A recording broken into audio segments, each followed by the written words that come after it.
After seeing the big earthquake overseas, how safe are Tokyo's buildings? Preparedness in a major earthquake and tsunami. Introduction. Concern after the Myanmar earthquake news. Hello everyone, and welcome. Recently, a magnitude 7.7 earthquake struck central Myanmar, resulting in severe damage and even the collapse of some tall buildings. If you are from overseas and currently living in or visiting Tokyo, you might have seen those images and felt concerned about whether similar disasters could happen here in Japan. It's no secret that Japan is known as an earthquake-prone country, so it's completely understandable to be worried. However, many people are surprised to learn that in Tokyo, large-scale building collapses are actually quite rare, even when powerful quakes occur.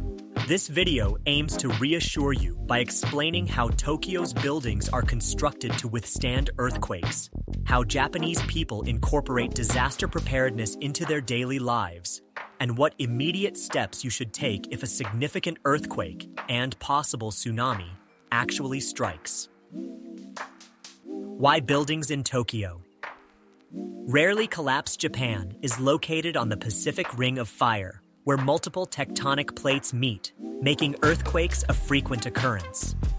Over the centuries, Japan has suffered devastating quakes, but each disaster has also led to improvements in both building technology and legal regulations. Modern Japanese building codes, especially those revised in 1981 and again around 2000, are some of the strictest in the world.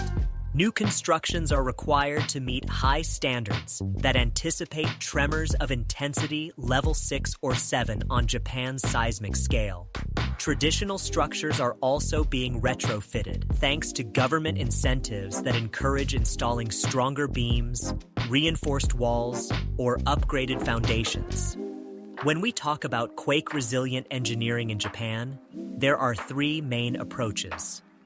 First, seismic resistance, often called a taishin structure, involves reinforcing columns, walls, and beams so that the building itself can endure powerful shaking.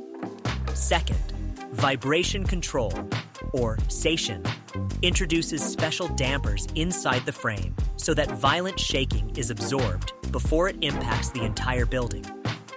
Third, base isolation, or menshin, uses layers of rubber and metal to decouple the structure from ground motion, significantly reducing transmitted shock. These techniques, either alone or in combination, explain why Tokyo's high-rise buildings rarely collapse even when large earthquakes occur. How Japan prepares on a daily basis. It's not just about buildings. Because earthquakes can happen at any time, Japanese society takes a proactive stance toward disaster readiness.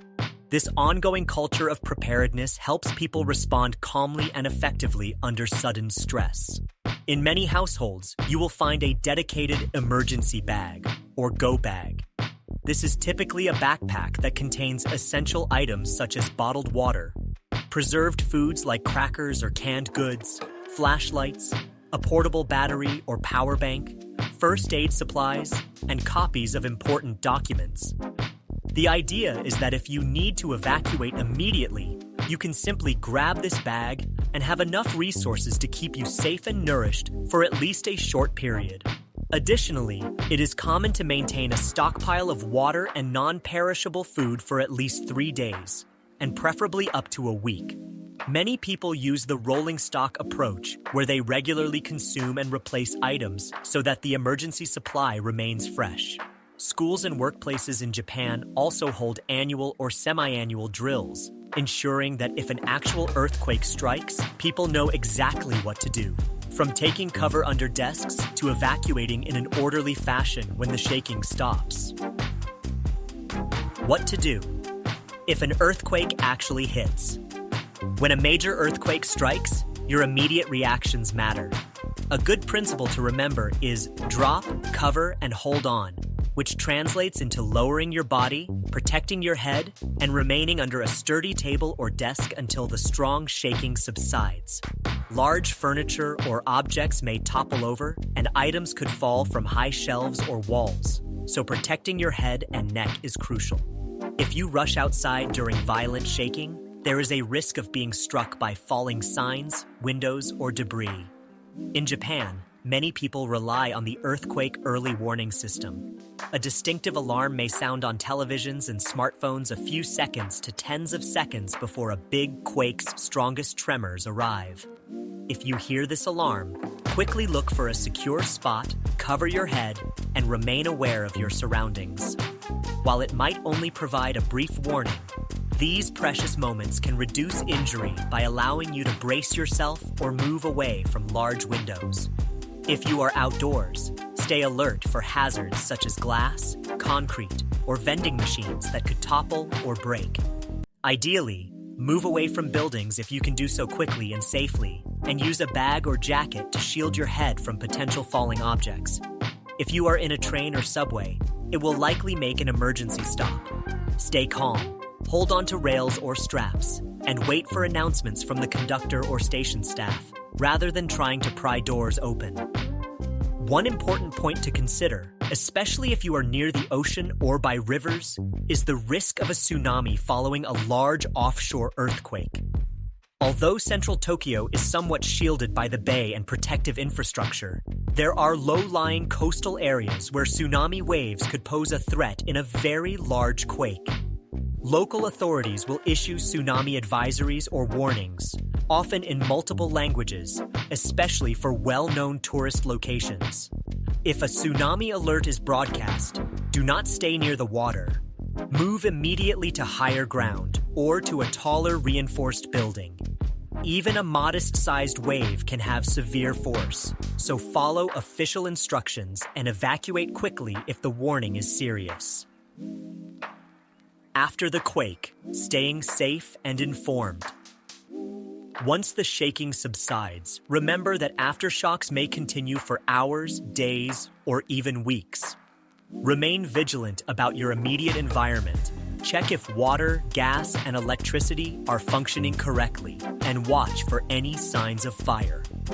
In dense urban areas like Tokyo, transportation might come to a halt temporarily, leading to a situation known as being a stranded commuter. If trains are not operating, it may be wiser to remain in a safe, secure place and wait for official guidance, rather than attempting to walk long distances at night. Konbini, convenience stores, or large retail complexes sometimes serve as temporary rest points, referred to as disaster support stations, providing water, bathrooms, or basic information. Local governments also identify certain schools, community centers, or other public buildings as shelters or assembly points.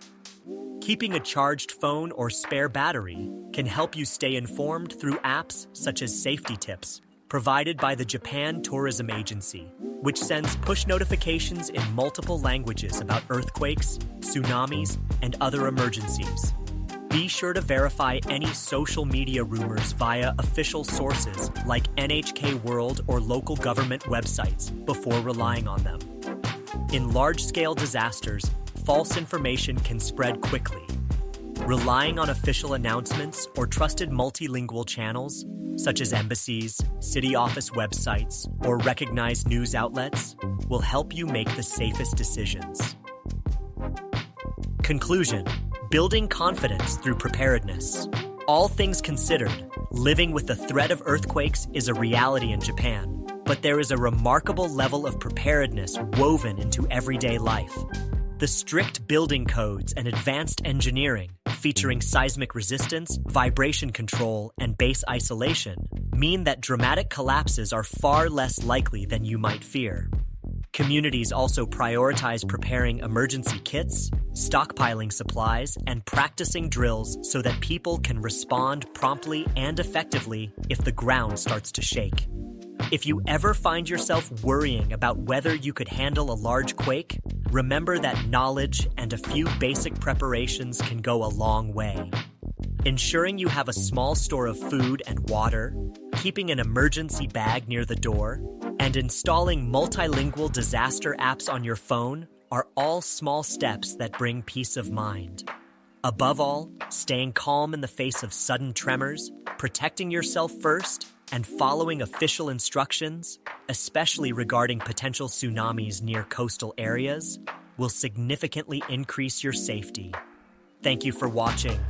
I hope this video has helped ease any concerns you might have about earthquakes in Tokyo, especially after seeing dramatic footage of disasters overseas.